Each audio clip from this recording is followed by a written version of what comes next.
Good afternoon. तर आपण module 3मध्ये domestic sewage and system of sewerage हा मॉड्यूल 3 बघत होतो. त्यामध्ये लास्ट लेक्चरला वेस्ट वॉटर क्वांटिटी एस्टिमेशन, त्यानंतर fluctuation in dry weather flow, population equivalent, pumping of sewage, त्यामध्ये टाईप्स ऑफ पंप्स बघितले आपण, centrifugal pumps and pneumatic ejectors pumps. त्यामध्ये hydraulics waste water treatment plant कशा प्रकारे यूज केलं जाते आपण त्यामध्ये बघितलं. त्यानंतर जे काही युनिट ऑपरेशन आहे इम्पॉर्टंट, त्यामध्ये वेगवेगळ्या ट्रीटमेंट, त्यामध्ये screening, grit removals, primary sedimentation, aerobic suspended process, aerobic biological attach growth process, anaerobic biological growth प्रोसेसचे काही प्रोसेस आहे, त्यामध्ये त्याचं फंक्शन आणि त्यामध्ये कोणकोणते ट्रीटमेंट डिव्हाइस यूज केले जाते ते आपण लास्ट लेक्चरमध्ये स्टडी केले. त्यानंतर स्क्रीनिंग हा पॉईंट बघितला. स्क्रीनिंगमध्ये टाईप्स ऑफ स्क्रीन्समध्ये देर आर 4 टाईप्स बघितले. त्यामध्ये coarse screen, bar screen, medium screen, fine screen.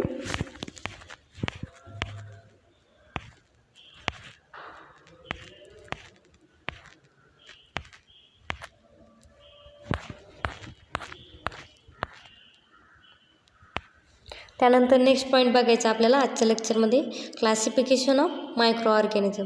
तर क्लासिफिकेशन ऑफ मायक्रो ऑर्गॅनिझममध्ये काय काय बघायचं आपल्याला, त्यामध्ये जे काही वेस्ट वॉटर आहे त्यामध्ये कोणकोणत्या टाईपचे त्यामध्ये ऑर्गॅनिझम आपल्याला बघायला भेटते ते आपल्याला यामध्ये स्टडी करायचं. त्यामध्ये फर्स्टली बघा न्यूट्रिशनल रिक्वायरमेंट. तर न्यूट्रिशनल रिक्वायरमेंटमध्ये on the basis of chemical forms of carbon required micro organism are classified as. त्यामध्ये जे काही न्यूट्रिशनल रिक्वायरमेंट आहे त्यामध्ये जे काही मायक्रो ऑर्गॅनिझम त्याचं क्लासिफिकेशन हे 2 भागामध्ये डिवाईड केलं. त्यामध्ये first one is autotrophic, second one is heterotrophic. तर ॲटोट्रॉपिकमध्ये बघा in organism that use carbon dioxides or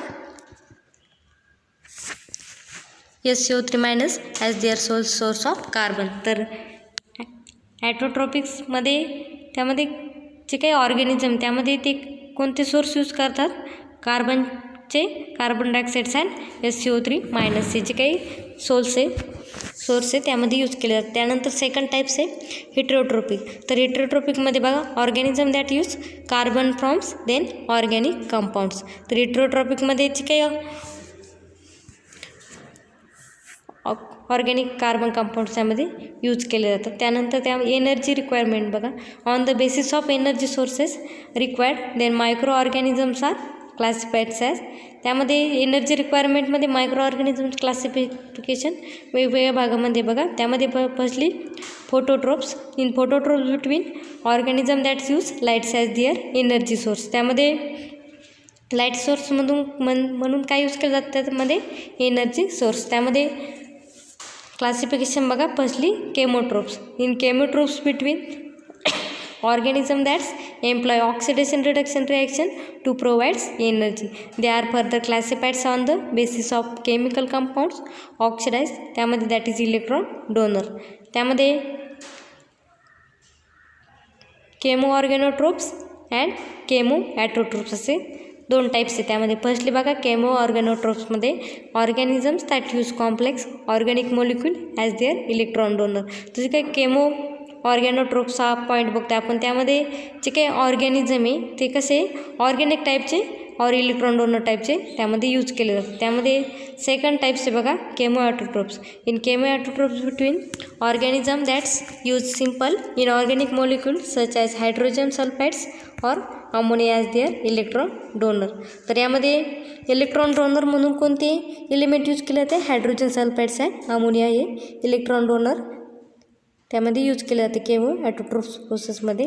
then second आहे टेम्परेचर रेंज. तर टेम्परेचर रेंजमध्ये बघा on the basis of temperature range within which they can proliferate micro organism are classified as. जे काही microorganism त्याची टेम्परेचर रेंज फर्स्ट त्यामध्ये 2 भागामध्ये divide होते. फर्स्टली काय mesophilic, second is thermophilic. In mesophilic between then organism use growth in optimum within 30 to 45 degree Celsius.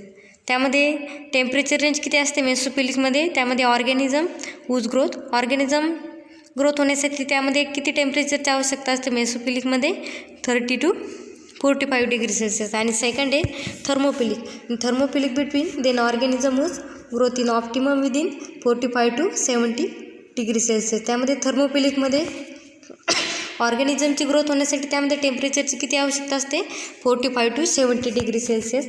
त्यानंतर oxygen रिक्वायरमेंटमध्ये बघा, in oxygen requirement on the basis of oxygen requirement then micro organism are classified as then aerobic and facultative organism. त्यामध्ये firstly बघा aerobic. In aerobic between then organisms anaerobes. त्यामध्ये organisms that use some molecules other than molecular oxygen as electron acceptor. त्यामध्ये जे काही organism आहे ते कसे असतात इलेक्ट्रॉन ॲक्सेप्टर. त्यानंतर सेकंड आहे फॅक्युलेटिव्ह ऑर्गॅनिझम. त्यामध्ये बघा then organism that can use either molecular oxygen or some other chemical compounds as electron acceptor. त्यामध्ये केमिकल कंपाऊंड टाईपचे जे काही ऑर्गॅनिझम ते कसे असतात इलेक्ट्रॉन ॲक्सेप्टर. त्यानंतर सेकंड पॉईंट्स आहे बघा growth patterns of micro organism. त्यामध्ये बघा when a small number of viable bacterial cells are place in a close vessel containing excessive food supply in a suitable environment, then conditions are established in which unrestricted growth then takes place. Then however growth of an organism do not go to independently. Then after characteristic size of reach, then cell divides due to hereditary and internal limitation. Then growth rate may follows pattern similar as shown in figure. तर growth patterns of micro ऑर्गॅनिझममध्ये काय सांगितलं त्यांनी, जे काही small number of किंवा viable bacteria cell आहे ते कसे केले जाते, then place close vessel containing excessive food supply then suitable इन्व्हायरमेंटमध्ये जे काही फूड सप्लाय त्याच्यावरती जे काही बॅक्टेरियल्स और व्हायबल टाईपचे जे काही ऑर्गॅनिझम आहे ते त्याच्यावरती ग्रोथ होतात. Then conditions are establish in which unrestricted growth takes place. त्यामुळे जे काही कंडिशननुसार त्यामध्ये ग्रोथमध्ये त्याचे चेंजेस होतात. Then however growth of organism do not go to independently. Then after the characteristic size of reach, then cell divides due to hereditary and internal limitation. Then growth rates may then follow pattern in diagram. तर डायग्राममध्ये आपल्याला बघा characteristics growth curves cultures of micro organism. तर डायग्राममध्ये बघा firstly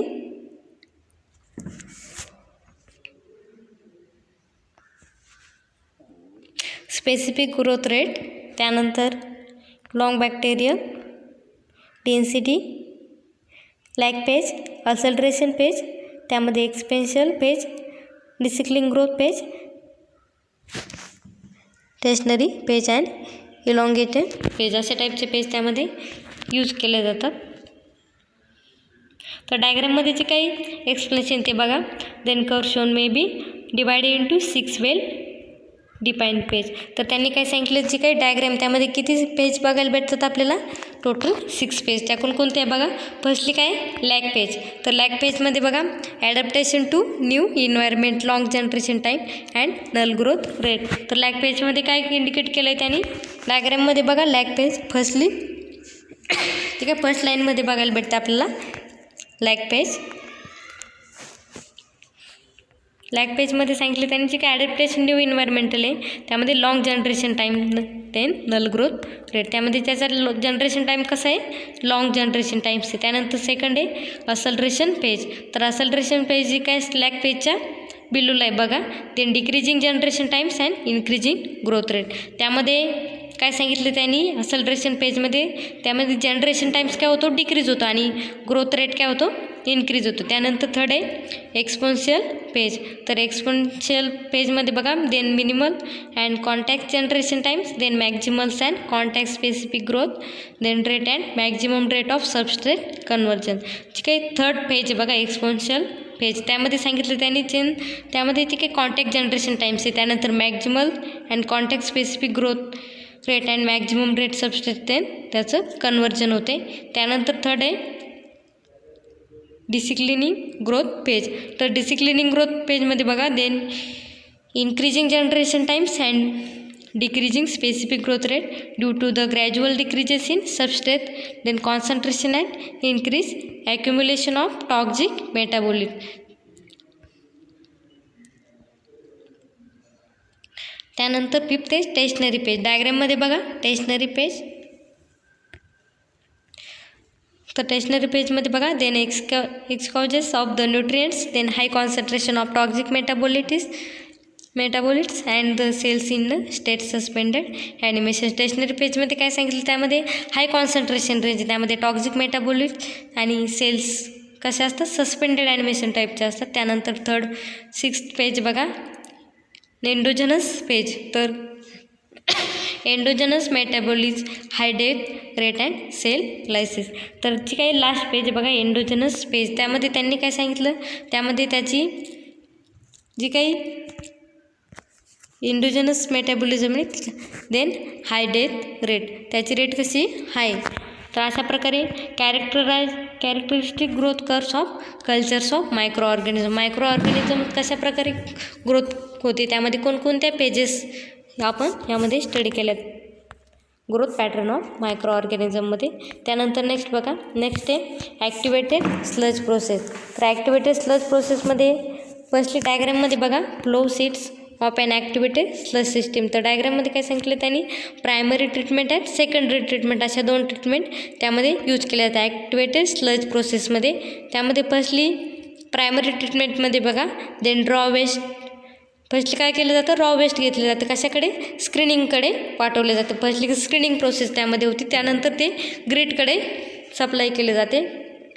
ग्रीडकडे supply केल्यानंतरचे काही sludge particles आहे ते प्रायमरी सेटलिंग चेंबरमध्ये त्यामध्ये सेपरेट केले जातात. त्यानंतर डायजेस्टर अँड स्लज ड्राईंग, जे काय स्लज पार्टिकल्स ते काय केलं जातं, ड्राय केलं जातं. त्यानंतर त्याला सेकंडरी ट्रीटमेंट दिली जाते. त्यामध्ये firstly activated sludge aeration tanks, त्यामध्ये स्लज पार्टिकल्स मूव्ह केले जातात. देन त्यानंतर फायनली सेटलिंग केलं जातं त्याचं, आणि देन ट्रीटेड इम्प्लुएंट्स अँड त्यामध्ये त्याला रिटर्न स्लज पंप्स बसवलेले असतात. Then excess sludge, then digester and sludge drawing.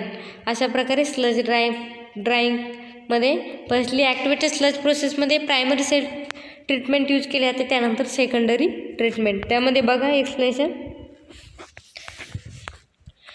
the most common suspended growth, then process used for municipal wastewater treatment in the activated sludge process as shown in diagram. तर डायग्राममध्ये काय सांगितलं त्यांनी, common suspended growth process ही त्यामध्ये waste वॉटरला कशा प्रकारे प्रायमरी ट्रीटमेंट आणि सेकंडरी ट्रीटमेंट दिली जाते ते बघा. त्यामध्ये बघा ॲक्टिवेटेड स्लज प्लॅन्टमध्ये firstly waste water aeration in presence of microbial suspension, त्यानंतर second is solid liquid separation, then following aeration, त्यानंतर discharge of clarified influent, then wastings of excess biomass and returns remaining biomass of the aeration tank. अशा प्रकारे त्यामध्ये process घडून येते. In activated sludge process then waste water containing organic matter is aerated in aeration basin, then with micro organism metabolism, then suspended and soluble organic matters, then part of organic matters is synthesized into new cells and parties oxidized of carbon dioxide and water to devise energy. In activated sludge system, then new cells form in the reactions are removed from the liquid streams in the forms of flocculants, then sludge of settling tanks, part of the settles biomass described as activated sludge, then return to the aeration tanks and remaining form then waste to excess sludge. तर त्यामध्ये काय सांगितलं, आपण कोणती process बघतोय, activated sludge process. तर activated sludge प्रोसेसमध्ये सांगितले त्यांनी फर्स्टली प्रायमरी ट्रीटमेंट यूज केली जाते, त्यानंतर सेकंडरी ट्रीटमेंट यूज केली जाते. त्यामध्ये बघितलं आहे आपण प्रायमरी ट्रीटमेंट आणि सेकंडरी ट्रीटमेंटमध्ये 5 मेन पॉईंट्स बघितले आपण. त्यामध्ये वेस्ट वॉटर एरिएशन, त्यानंतर solid liquid separation, discharge clarified influent, wasting of excess biomass and returns of remaining biomass.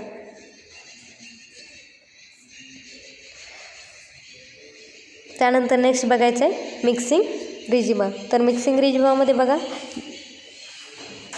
Generally 2 types of mixing regime are of majors interest in activated sludge process, then plug flow and complete mixing. In the first one the regime is characterized by the orderly flow of mixed liquid, then the aeration tanks with the no elements of mixed liquid, then overtanking or mixing with any other element. There may be lateral mixing of mixed liquid, but there must be mixing along the path of the flow. Then complete mixing. The contents of aeration tanks are well stirred and uniform throughout. Thus the steady state then influent from aeration tank has same composition as the aeration tank contact. Then types of mixing regime is very important as is effect.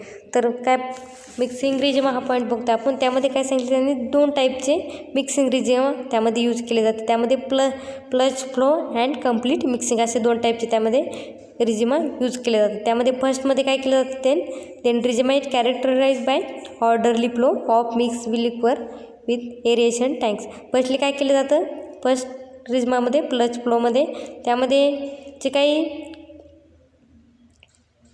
Liquid particle आहे ते काय केले जाते firstly mix केले जाते aeration टँकमध्ये. त्यानंतर सेकंडमध्ये काय केलं जातं then mixing liquid but the must no mixing along the path of flow.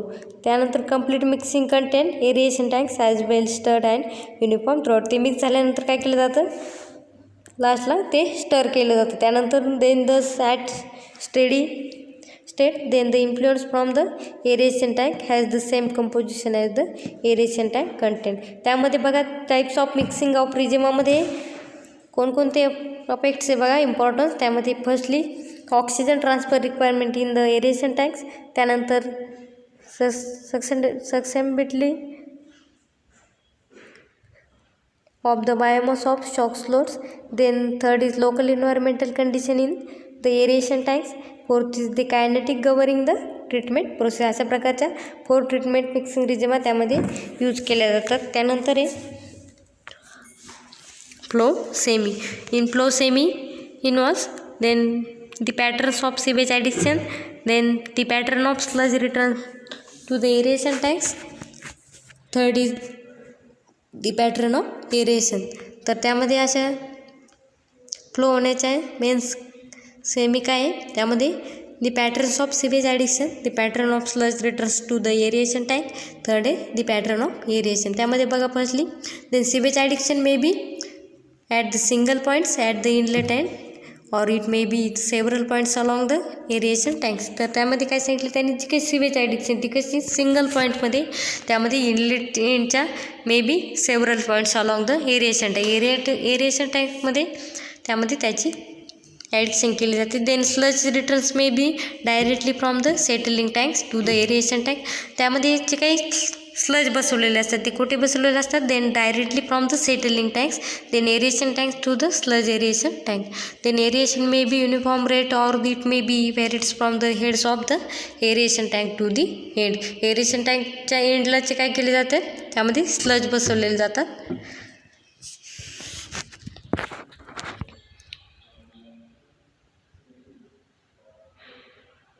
त्यानंतर एक conventional system and it's modification. त्यामध्ये बघा The conventional system maintains the plug flow, then hydraulic regime.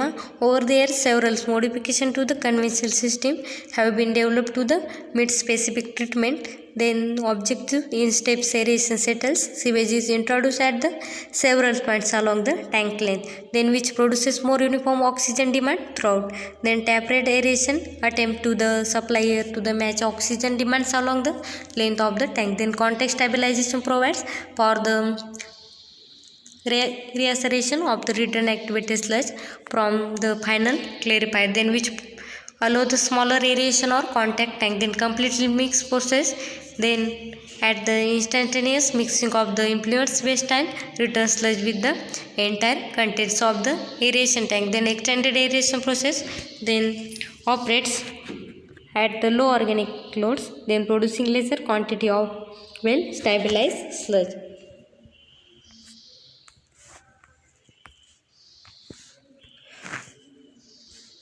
ती कन्व्हेन्शनल सिस्टीम ऑफ मोडिफिकेशनमध्ये काय बघतो आपण ते conventional system maintain plug flow hydraulic रेजिममध्ये कशावरती मेंटेन केली जाते, त्यामध्ये plug flow hydraulic regime. Then over years severals modification then convention system have been develop with specific treatment.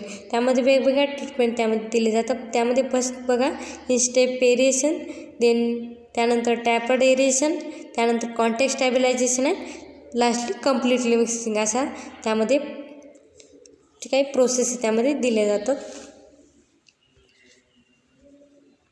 Variable is equal to ratio of BOD5 to ultimates BOD5 BOD and the 1:1.42 is equal to oxygen demands of biomass. त्यामध्ये oxygen demands of biomass किती सांगितलं त्यांनी 1.42.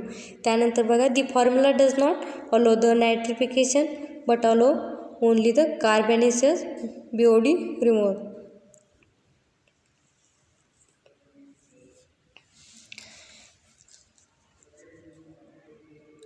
जो काही formula बघितला आपण तो कशासाठी यूज केला जातो, त्यामध्ये तो कार्बनेशियस BOD रिमूव्ह करण्यासाठी त्यामध्ये तो फॉर्म्युला यूज केला जातो, परंतु नायट्रिफिकेशनमध्ये तो फॉर्म्युला यूज केला जात नाही. त्यानंतर बघा नंतर aeration facilities. The aeration facilities of the activated sludge plant are designed to provide then calculated oxygen demands of the wastewater against a specific level of dissolved oxygen in wastewater. Aeration फॅसिलिटीजमध्ये काय सांगितलं त्यांनी, जे काही aeration facilities आहे त्यामध्ये activated sludge प्लॅन्टमध्ये then designs provides calculated oxygen demands. तर त्यामध्ये ऑक्सिजन डिमांड फर्स्टली कॅल्क्युलेट केलं जातं. त्यानंतर waste water against then specific level dissolves oxygen in waste water.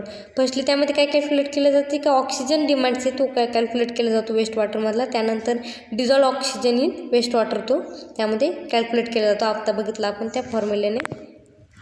त्यानंतर हे secondary settling. Secondary settling tanks which receives then biological treated flow undergoes zone of compression settling. Secondary settling टँकमध्ये काय सांगितलं त्यांनी जे काही बायोलॉजिकल ट्रीटमेंट आहे त्यामध्ये फर्स्टली झोनल कॉम्प्रेशन सेटलिंग त्यामध्ये यूज केलं जातं. त्यामध्ये बघा firstly zone settling.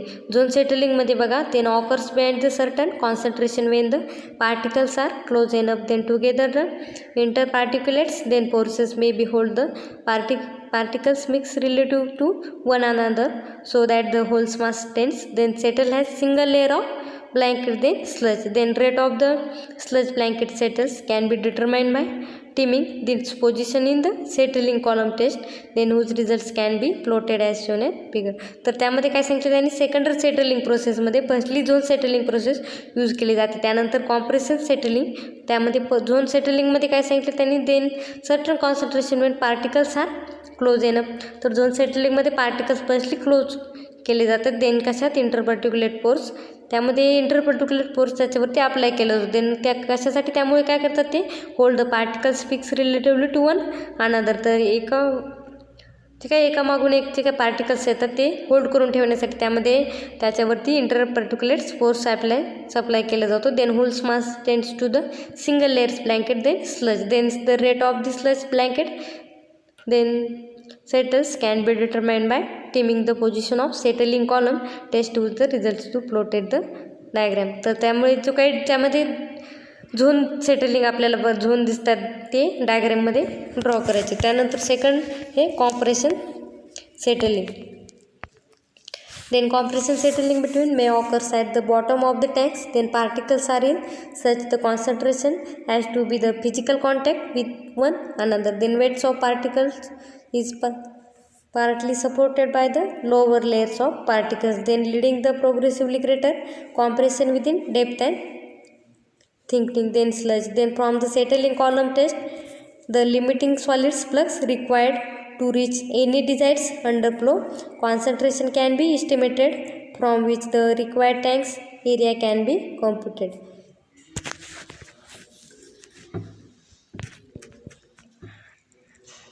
The solid load on the clarified in terms is Q plus R then into X. Then while the overflow rate, the surface loading estimated terms flow Q is equal to then not Q plus R since the quantity R is withdrawn then from the bottom and thus the contributed overflow from the tank. तर अशा प्रकारे secondary settling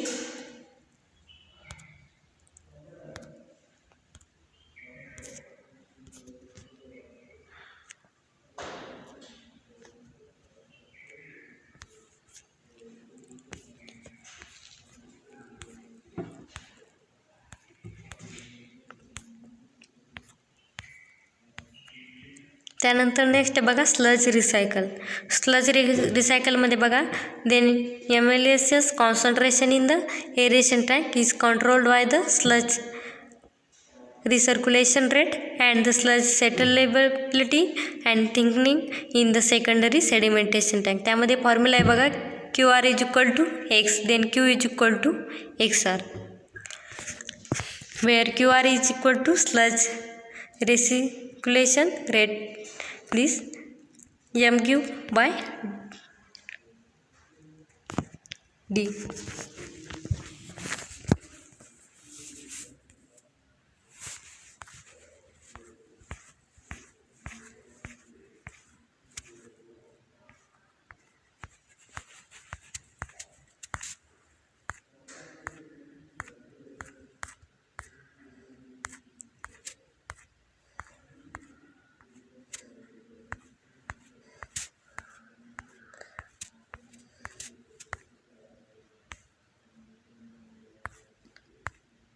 तर अशा प्रकारे आजच्या लेक्चरमध्ये आपण module 3मध्ये कोणकोणते पॉईंट बघितले. तर मॉड्यूल 3 आहे domestic sewage and system of sewerage. त्यामध्ये waste water quantity estimation, population forecasting methods, there are rate methods, then designs of savers, minimum velocity, maximum velocity, effect of flow variation of velocity in savers opportunities मध्ये then special manholes, junction chambers, drop manholes, flushing manholes, slamp holes, street inlets अशा त्यामध्ये methods बघितल्यानंतर pumping of सिवेजमध्ये त्यानंतर types of pumping, त्यामध्ये centrifugal pumps, त्या either axial mix and radial flow, त्यानंतर second pneumatic ejector pumps आहे आपण त्यामध्ये स्टडी केलं. त्यामध्ये waste water treatment plant in hydraulic process त्यामध्ये डिटेल स्टडी केलं. त्यानंतर युनिट ऑपरेशन प्रोसेस, त्यामध्ये त्याचे फंक्शन, ट्रीटमेंट डिव्हाइस आपण बघितले. त्यानंतर स्क्रीनिंग प्रोसेस बघितली. स्क्रीनिंग प्रोसेसमध्ये टाईप्स ऑफ स्क्रीन्समध्ये कोरस स्क्रीन,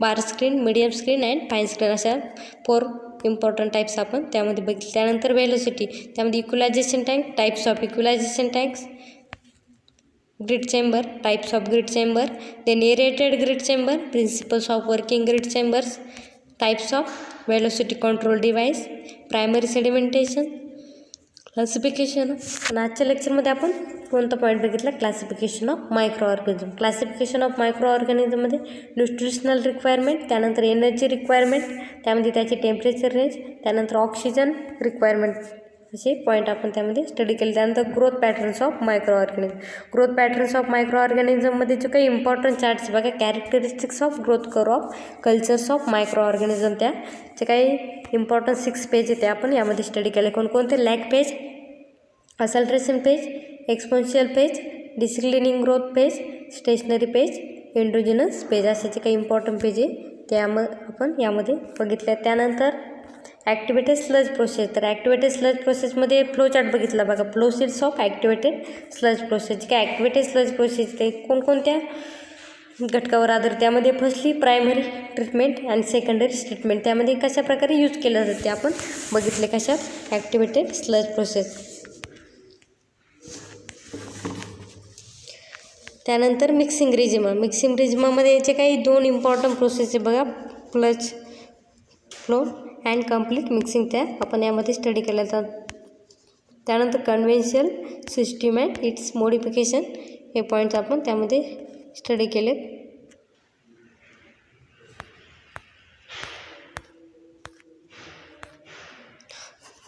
तर नेक्स्ट लेक्चरमध्ये आपल्याला टाईप्स ऑफ फिल्टर्स हा पॉईंट स्टडी करायचा आहे. टाईप्स ऑफ फिल्टर्समध्ये त्यामध्ये डिझाईन फीचर्स,